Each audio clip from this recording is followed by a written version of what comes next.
There's something strange that therapists notice. Some of their most successful clients, people with good jobs, loving families, real accomplishments, sit across from them and say the same thing. I feel like I'm faking it, like I'm waiting to be found out.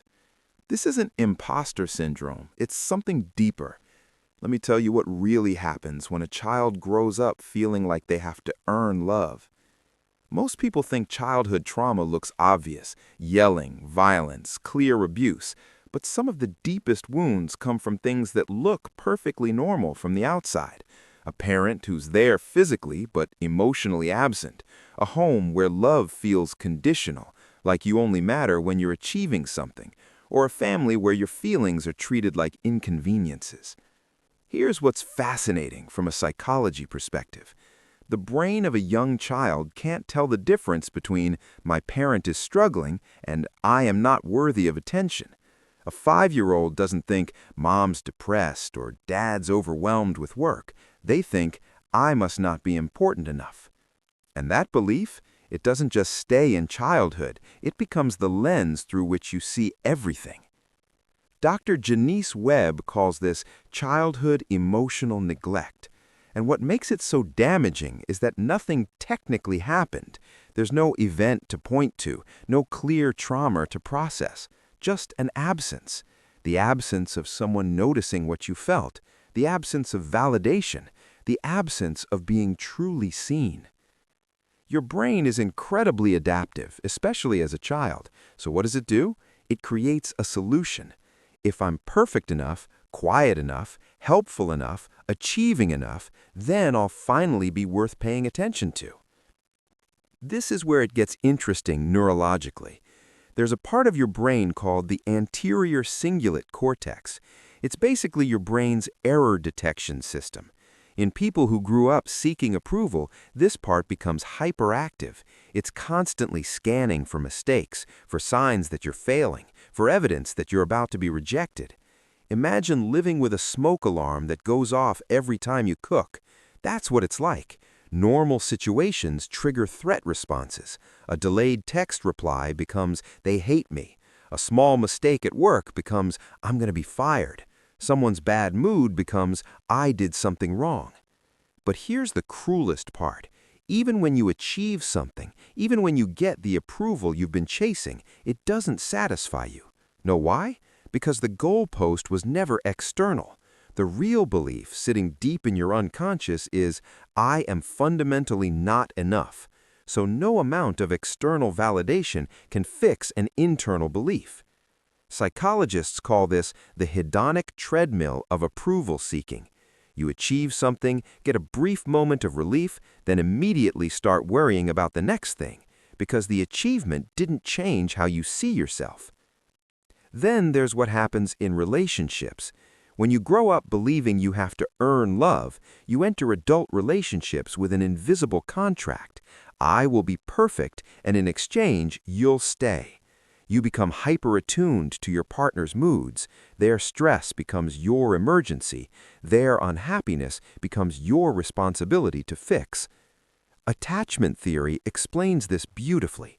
What you needed as a child was secure attachment, the knowledge that someone would be there consistently, that you could be upset or needy or imperfect and still be loved. Without that, you develop what's called anxious attachment.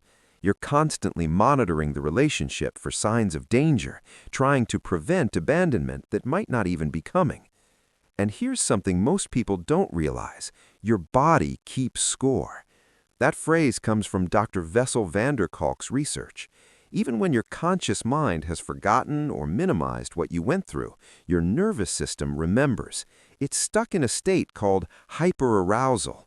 This is why some people can't relax even on vacation, why success doesn't bring peace, why you feel guilty resting. Your nervous system is still running on childhood programming that says if I stop performing, something bad will happen.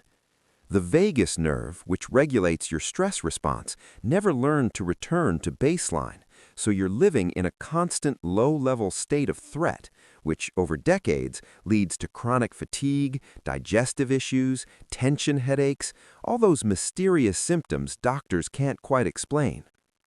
Now let's talk about self-sabotage, because this confuses people the most. You finally have something good, a healthy relationship, a great opportunity, and you do something to mess it up. Why? Your unconscious mind is actually trying to protect you. If deep down you believe you don't deserve good things, then having them creates cognitive dissonance, a psychological discomfort. Your brain tries to resolve this by either rejecting the good thing or finding evidence that it's not real. It's like your mind saying, "This doesn't match my internal model of reality. Something's wrong here." So you create problems to make your external reality match your internal beliefs. The path forward isn't about positive thinking or affirmations.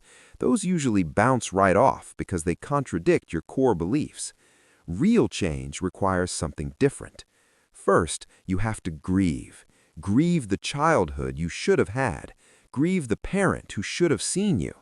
This isn't about blame. It's about acknowledging a real loss so you can stop trying to fix it through your adult relationships and achievements. Second, and this is crucial, you need to practice what therapists call reparenting yourself.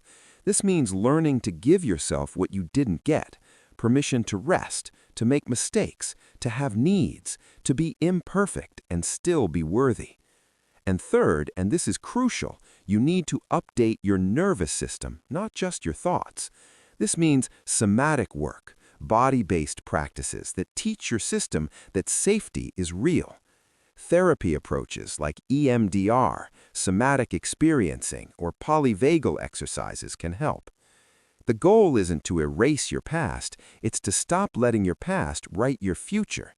It's recognizing that the child who learned to be perfect to survive did an incredible job, but that strategy isn't needed anymore. You're not that powerless child. You're an adult who gets to choose differently now. And maybe, just maybe, you can start believing that you were always enough. You just never got the chance to know it.